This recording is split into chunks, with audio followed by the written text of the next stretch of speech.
I remember when I was a student being in Greece and being so drawn to the light of Greece. Greece has its special light, Paris has a special light.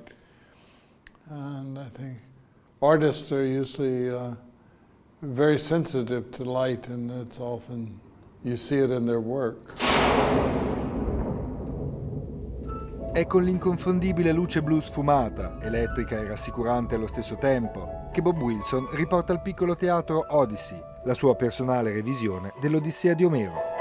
A 3 anni dal trionfale debutto al Teatro Nazionale di Atene, quella che nel 2012 suonava come una scommessa ambiziosa del piccolo teatro per opporsi alla crisi, oggi è diventata un classico moderno dalla folgorante semplicità.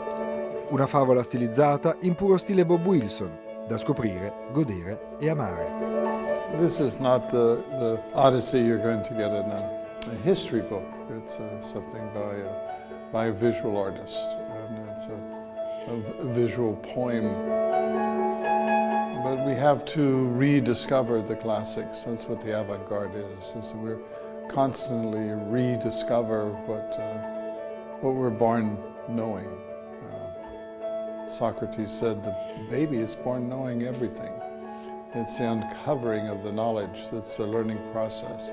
So we're constantly rediscovering the classics. And the classics are the only thing that remain throughout time. My work is formal, so there's always a certain distance. So with a formal theater, you have time to think, and you don't impose an idea on the public, but you approach the work with a question. What am I saying? What is this? And then you can have a real dialogue with the public.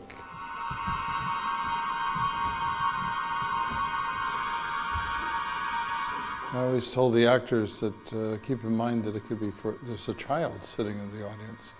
And I was told that when we first performed it in Greece, there were many children that came. So a work like this you can freely associate with.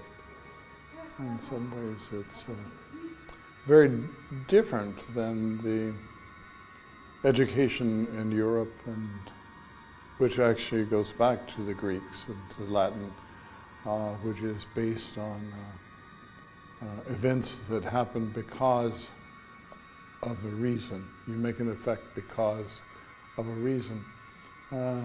This is not constructed that way.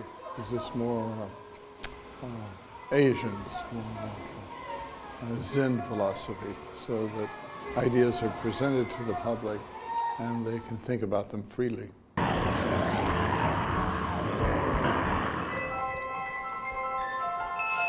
Molto del fascino ipnotico di Odyssey lo si deve al lavoro di ensemble. Tutti gli elementi sono importanti allo stesso modo, dalle scenografie, essenziali ed eccentriche, ai costumi spaziali, al sound da cartone animato, alla musica eseguita dal vivo, agli attrezzisti, ai tecnici audio e luci che partecipano alla resa drammaturgica al pari degli attori.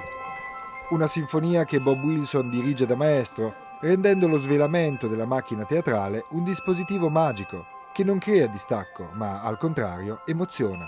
If we go back to the Latin meaning of the word opera, it means opus, work, so it's all inclusive. It's dance, it's music, it's light, it's architecture, it's poetry. All of the arts can be seen in the theater. And I think that's what initially attracted me to theater.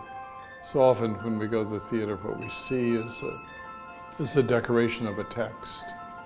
But in this case, I made the entire work silently first, no text, so that the visual book also was structural and was not dependent on what we were hearing. And then you put the audio with it and they complement each other. But the visual is not just an illustration. When I first came to Europe in the early 70s, I went to see The Marriage of Figaro at Versailles. And it was directed by Giorgio Strehler. And I was fortunate to meet him at the time. And some years later, he invited Nina Vinke and Australia, they invited me to come here to show work. And Australia had always been supportive of what I was doing, and I was very supportive of his work. So it means a lot to me to come back to where I showed my early work from the 70s.